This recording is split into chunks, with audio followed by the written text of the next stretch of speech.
Madam Chair. Ms. Telford, through you, Madam Chair. 10 weeks before the 2021 election, Bob Saroya, the then Member of Parliament for Markham-Unionville, received a cryptic and threatening text message from Beijing's Consul General in Toronto, suggesting that he would no longer be a Member of Parliament after the 2021 election. Were you, the Prime Minister, or anyone in the PMO briefed or otherwise have knowledge about that text message? Madam Speaker, Madam Chair, I can't speak to this information, I can't speak to that information. You I'm sorry. can't speak to the information because you don't know? Why can't you speak to this information? No, and because, as I said before, as frustrating as it is for all of us,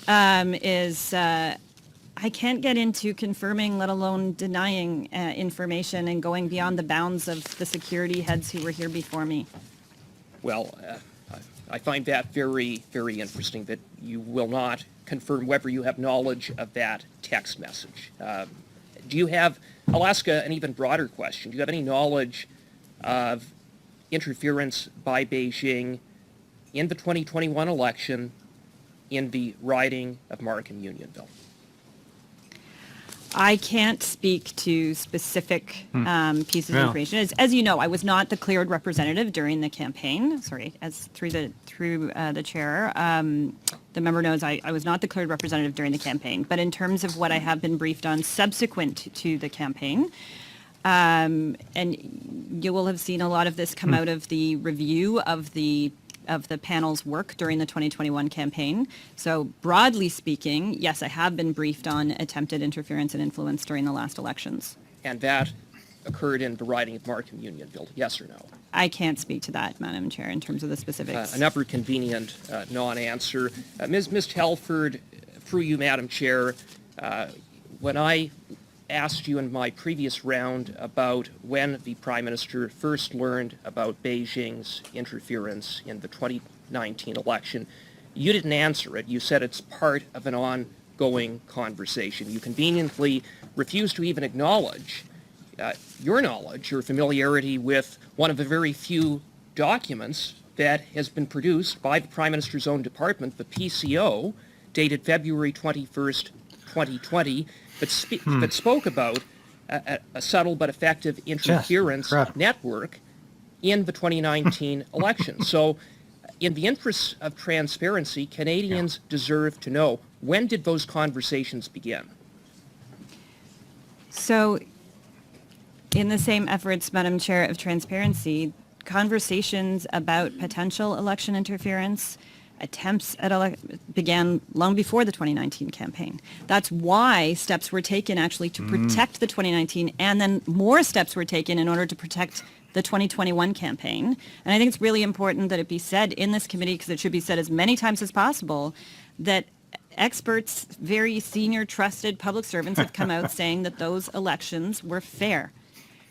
Madam Chair, no one is disputing that the overall outcome of the election in 2019 and 2021 were not affected by Beijing's interference, but if even one riding was impacted, that is a problem.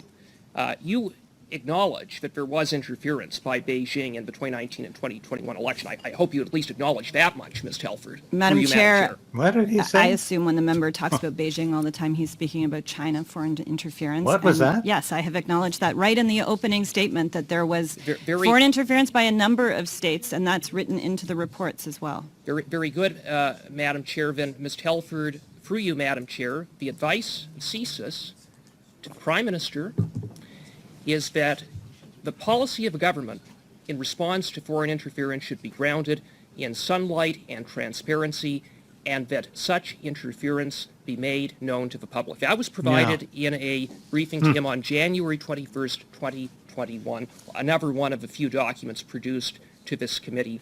Why is it that in the face of your acknowledgement of Beijing's election interference and the advice that CSIS provided to make such foreign interference known, the Prime Minister instead kept Canadians in the dark.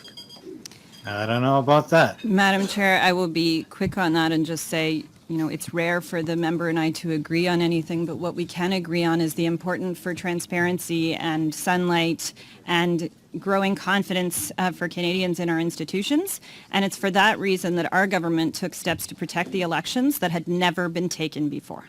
I hope you're enjoying this channel as much as I enjoy putting the material on here. This is not just about politics. I sing some of my favorite songs from the Great American Songbook. And you can also watch my latest show where we do some of the news you're not going to hear anywhere else. But please like, subscribe, and hit the bell for notifications. If you want to be part of this station, please be a subscriber. We want you.